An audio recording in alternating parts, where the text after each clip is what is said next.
هذه الإمكانيات العامة الفلسطينية.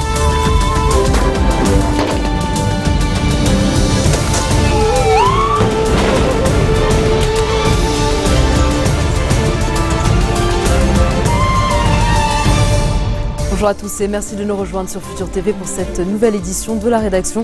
Voici les titres de ce journal. Le Liban a demandé, les États-Unis ont fourni. Une déclaration signée David Hale lors de la livraison de l'aide militaire américaine à l'armée libanaise. Une aide destinée à renforcer les services de sécurité dans leur lutte contre le terrorisme. Une commission mise en place pour enquêter sur la photo d'un soldat libanais présumé décapité par les djihadistes à El-Sil. Le ministre de l'Intérieur n'exclut pas la fermeture des frontières avec la Syrie si la sécurité nationale est menacée. Le nombre de réfugiés syriens atteint le chiffre record de 3 millions, dont la moitié sont des enfants. C'est 1 million de plus qu'il y a un an. Selon l'EHCR, la crise syrienne est devenue la plus importante situation d'urgence humanitaire. Et à suivre également dans ce journal, alors que 43 casques bleus fidjiens de l'ONU chargés de surveiller le plateau du Golan sont toujours aux mains d'un groupe armé. Leurs collègues philippins assiégés dans leur base se disent prêts à défendre leur position.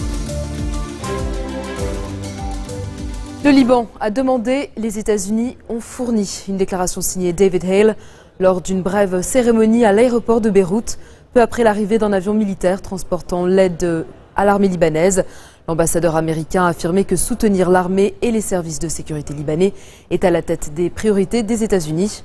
Au cours des dernières 36 heures, Washington a livré 1500 fusils d'assaut M16 et 480 lance-roquettes anti-chars, ainsi qu'une soixantaine de mortiers et des obus de 80 et 120 mm. Il s'agit de la première partie de l'équipement militaire offert comme prévu à l'armée libanaise par le gouvernement américain. D'autres mortiers, des lance-grenades, des mitrailleuses et des roquettes anti-chars vont également arriver dans les semaines à venir. Selon l'ambassadeur, cette aide urgente assurée par Washington a un triple objectif: renforcer le potentiel de l'armée, combattre les groupes extrémistes terroristes et enfin protéger la vie des Libanais. L'armée libanaise a arrêté cette nuit à El-Sil, dans la Bekaa, Khaled El-Krombi, qui tentait d'exfiltrer des djihadistes syriens proches du détenu islamiste Ahmad El-Jomah. L'arrestation de ce dernier au début du mois avait déclenché des combats meurtriers entre l'armée et des combattants islamistes.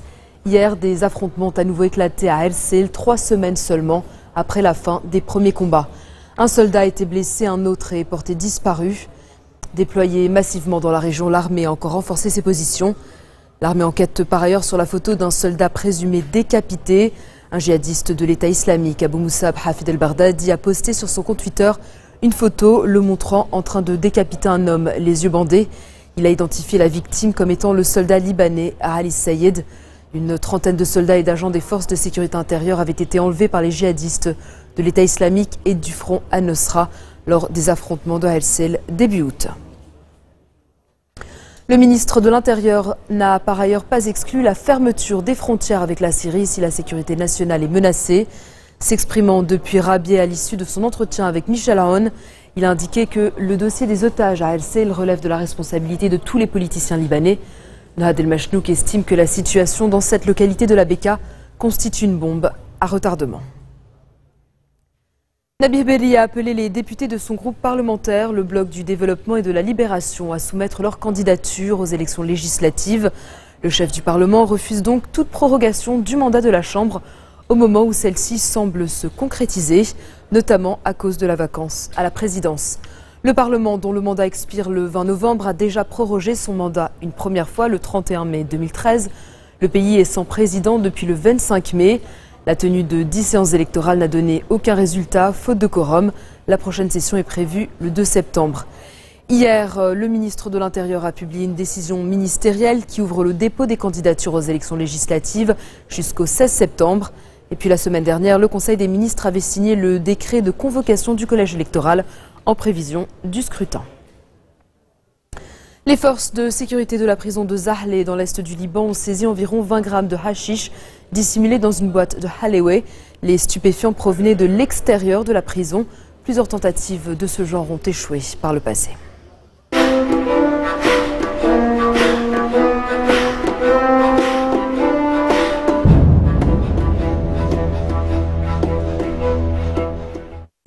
Plus de 3 millions, c'est le nombre de Syriens désormais enregistrés en tant que réfugiés dans les pays limitrophes de la Syrie, soit 1 million de plus qu'il y a un an.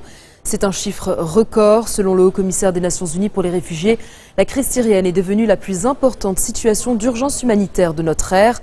Si l'on ajoute les 6,5 millions de déplacés à l'intérieur de la Syrie, cela signifie que près de la moitié des Syriens ont déjà dû quitter leur maison ou ont été forcés de fuir pour échapper aux combats qui ravagent leur pays. La plupart des réfugiés sont hébergés par les pays voisins de la Syrie. Il serait 1,14 million au Liban, 815 000 en Turquie et 608 000 en Jordanie. Les autres sont principalement en Irak et en Égypte. 75 casques bleus philippins sont encerclés par des combattants de l'État islamique et empêchés de quitter leur position dans 2 localités du plateau du Golan. Les djihadistes qui les bloquent depuis hier exigent qu'ils déposent leurs armes. Les soldats philippins sont préparés à de telles situations et capables d'y faire face, selon leur commandant. Selon le protocole de l'ONU et les règles d'engagement, le contingent de maintien de la paix a le droit de défendre ses positions. Un groupe armé a par ailleurs capturé 43 casques bleus fidjiens près de Quneitra lors de violents combats entre l'armée syrienne et des forces rebelles. Les rebelles communiquent avec les Philippins grâce à un soldat fidjien anglophone. Plus de 1200 casques bleus sont déployés sur le plateau du Golan. Ils sont chargés de surveiller le cessez-le-feu en place depuis 1974 entre la Syrie et Israël. Conseil de sécurité nationale à la Maison-Blanche consacré à la situation en Irak et en Syrie. Pour Barack Obama, la priorité est de s'assurer que les gains territoriaux de l'État islamique en Irak sont effacés. Si le président américain n'a pas encore arrêté de stratégie sur une éventuelle intervention militaire en Syrie, il a affirmé qu'elle comportera un volet militaire. Obama a d'ailleurs chargé son secrétaire d'État, John Kerry, de se rendre au Proche-Orient pour constituer une coalition internationale destinée à lutter contre les djihadistes de l'EI. Il a également confié au secrétaire à la Défense, Chuck Hagel, le soin de préparer un éventail d'options militaires. De son côté, François Hollande a appelé la communauté internationale à préparer une réponse humanitaire et militaire pour contrer la montée en puissance de l'État islamique dans la région. Il a cependant refusé toute coopération avec le régime de Bachar el-Assad, accusé d'être l'allié objectif des djihadistes. Le président français s'est exprimé lors de la conférence annuelle des ambassadeurs au palais de l'Élysée. On l'écoute. Donc décidé de prendre ses responsabilités. Elle a fourni une aide pour venir en secours aux populations réfugiées et notamment au Kurdistan d'Irak. Elle a également livré des armes aux forces engagées en première ligne contre l'État islamique. Depuis, et tant mieux, d'autres pays européens nous ont rejoints. Mais nous ne pouvons pas en rester là. Notre soutien doit être amplifié pour préserver l'unité de l'Irak et permettre que chaque communauté puisse vivre en paix. Notre soutien doit être amplifié pour préserver l'unité de l'Irak et permettre que chaque communauté puisse vivre en paix. C'est pourquoi j'ai lancé une initiative. Elle vise à améliorer la coordination. Quand je dis améliorer, c'est l'organiser. La coordination de l'action internationale contre l'État islamique sur le plan humanitaire, sécuritaire, mais aussi militaire. Je regrette que la mobilisation internationale pour régler la situation en Syrie ait fait à ce point défaut, et notamment au Conseil de sécurité. Et nous en mesurons aujourd'hui toutes les conséquences. Le régime de Bachar poursuit sans aucune retenue sa politique de répression. Les réfugiés se massent, chaque jour plus nombreux dans les pays voisins, et les groupes terroristes gagnent de nouvelles positions. Voilà le résultat. Une large alliance est nécessaire, mais je veux que les choses soient claires. Bachar el-Assad ne peut pas être un partenaire de la lutte contre le terrorisme. C'est l'allié objectif des djihadistes. Et il n'y a pas de choix possible entre deux barbaries, parce qu'elles s'entretiennent mutuellement. Dans un instant, le point sur la situation dans l'est de l'Ukraine en proie aux tensions séparatistes des rebelles pro-russes. A tout de suite.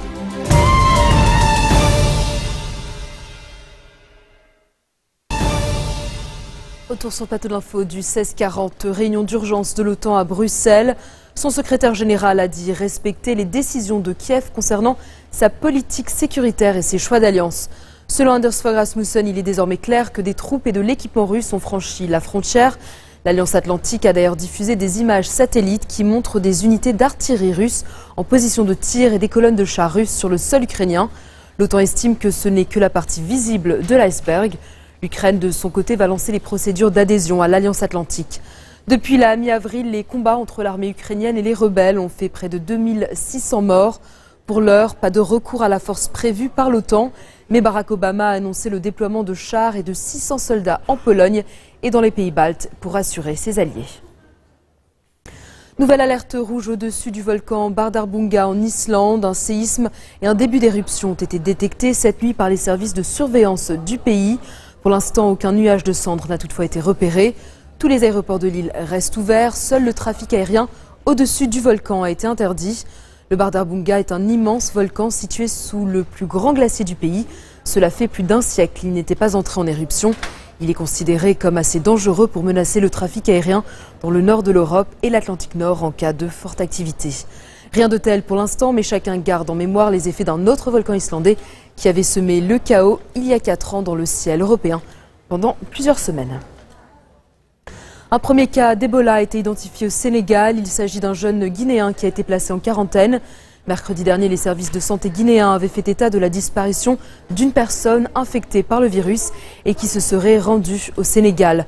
Pour l'heure, un peu plus de 3000 cas ont été recensés en Afrique de l'Ouest, mais l'Organisation mondiale de la santé estime que le nombre total de cas d'Ebola pourrait être 2 à 4 fois supérieur qu'annoncé.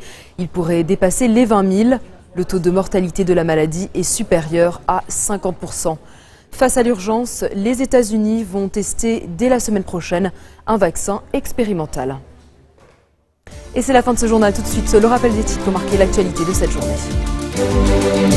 Le Liban a demandé, les États-Unis ont fourni une déclaration signée David Hale lors de la livraison de l'aide militaire américaine à l'armée libanaise. Une aide destinée à renforcer les services de sécurité dans leur lutte contre le terrorisme. Une commission mise en place pour enquêter sur la photo d'un soldat libanais présumé décapité par les djihadistes à El Seil. Le ministre de l'Intérieur n'exclut pas la fermeture des frontières avec la Syrie si la sécurité nationale est menacée. Le nombre de réfugiés syriens atteint le chiffre record de 3 millions, dont la moitié sont des enfants. C'est 1 million de plus qu'il y a un an. Selon le HCR, la crise syrienne est devenue la plus importante situation d'urgence humanitaire. Et puis alors que 43 casques bleus fidjiens de l'ONU chargés de surveiller le plateau du Golan sont toujours aux mains d'un groupe armé, leurs collègues philippins assiégés dans leur base se disent prêts à défendre leur position. Merci de votre attention. Retrouvez-nous tous les jours à 16h40 heure de Beyrouth. Vous pouvez également nous suivre en ligne sur notre site web ou en téléchargeant notre application mobile. Excellente soirée à toutes et à tous et très bon week-end.